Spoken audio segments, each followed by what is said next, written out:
One of the greatest billionaire tech investors of all time just bought back into Palantir after selling out in Q2 of 2023. This billionaire that just bought Palantir has a track record that is like no one else. When we're talking about annual returns of 30% or more every single year for the past 30 years and never having a down year in his portfolio, that is an absolute legend of the stock market. And he is specifically a beast at picking winning tech stocks. So him buying Palantir is definitely a feather in Palantir's cap. He did own Palantir before, and he sold out of 100% of his Palantir shares in 2023, like I said. So I'm excited to get into this video and talk about what this means for Palantir. But first, if you're new here, I'm Austin. I'm a co-owner of cloudbusinessweek.com. I'm also a stock market investor, and most importantly for this video, I am a Palantir shareholder. It's a very large position for me. I haven't bought a share in quite a while, but I have been holding for multiple years. And I plan on continuing to hold Palantir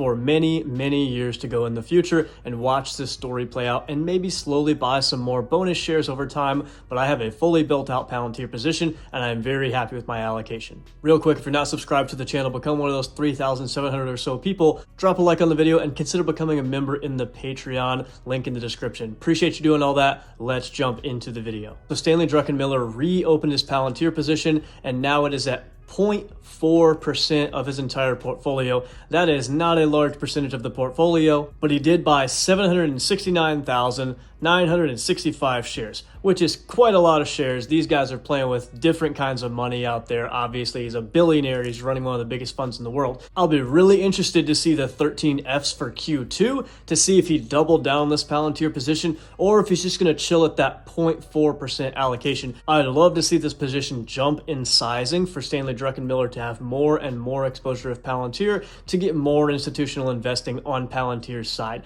This guy is an absolute legend and people definitely pay attention whenever the 13 Fs come out to what Stanley Druckenmiller did. Not just regular retail guys like you and me, but big dogs also check out what this guy's doing with his portfolio. A lot of people are copying this guy's trades. Tons of fund managers are checking out what this guy's doing every single quarter on the 13F. So this could be big for institutional ownership over time if Stanley Druckenmiller keeps this position and doesn't trade it and slowly builds the position larger and larger over the course of 2024. Institutional ownership has been one of the weaker spots as it relates to Palantir, and it's something we'd like to see increase to put a stronger floor underneath Palantir stock price. So what this means for Palantir in the short term to medium term, if Stanley Druckenmiller is right, he's obviously not buying Palantir so that he can get a 0% gain. He's expecting some kind of a gain. And an important statistic to think about if you're talking about what time horizon he's looking at, the average holding period for stocks that he owns is 2.29 quarters. So that's a little bit more than 6 months. So if he bought inside of Q1,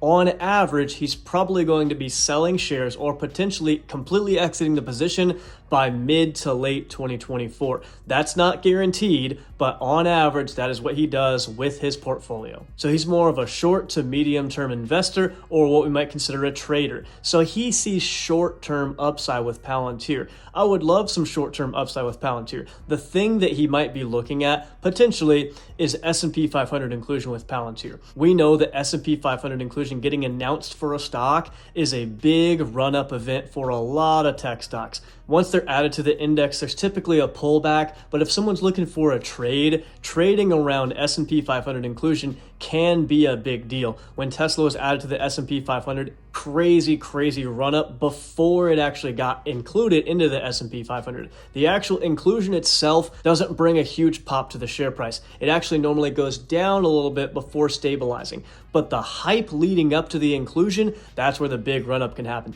So if someone's looking for a Palantir trade, this might be a good time if you believe that Stanley Druckenmiller is right. Why do I buy Palantir? Am I buying more Palantir because Stanley Druckenmiller is buying Palantir? The products and the business model and the moat that Palantir has, that's the reason I bought Palantir. And the valuation the company was at whenever I was buying, those are the reasons I was buying Palantir. The reason I remain a happy shareholder is because they're staying on the cutting edge of the technology and fundamentals are in an amazing spot and they are running the business better and better every single quarter. The net income growth is absolutely ridiculous. The income from operations growth is absolutely ridiculous. They are taking taking over as that player inside of the AI space on the software side. There's really no one else out there doing what they're doing at the level they're doing it at, and I do believe that AI is going to be a massive super cycle, and Palantir is going to be on the forefront of that. I do believe that they are many, many years ahead of all their competitors, and the fundamentals are there with Palantir right now.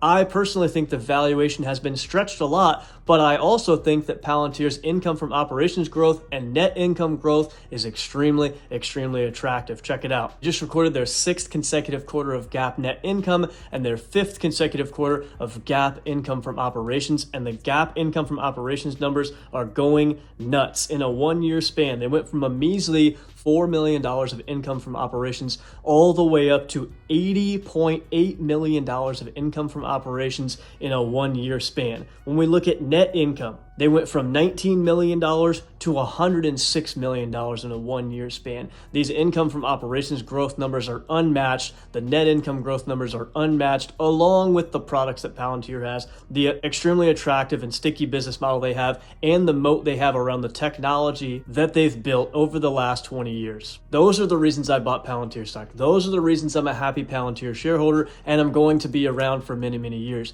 I'm not going to be buying because Stanley Druckenmiller bought. I just think it's interesting to see if he's correct. If he's going to get out of the stock within his average span of about 2 quarters, is Palantir about to have a major run up? And if so, are you planning on trading it? Do you agree with Stanley Druckenmiller? Do you think Palantir is going to have a great year in 2024? My opinion of where Palantir stock price is going to go this year is about a 2x of what the market's going to do throughout 2024. So if by the end of 2024, the S&P 500 has increased 12%, I see Palantir on a year-to-date gain or a 1-year gain inside of 2024 to be about 24%, but that's already where Palantir is right now. So maybe Palantir is going to perform way better than I thought it would, and more than 2x the market return for all of 2024. We'll have to see how that plays out, but if we do get S&P 500 inclusion inside of 2024, that's probably going to be an extremely bullish catalyst to move Palantir stock price much, much higher in the short term, which would mean my estimation for the return I was going to get from Palantir shares this year is going to get blown out of the water.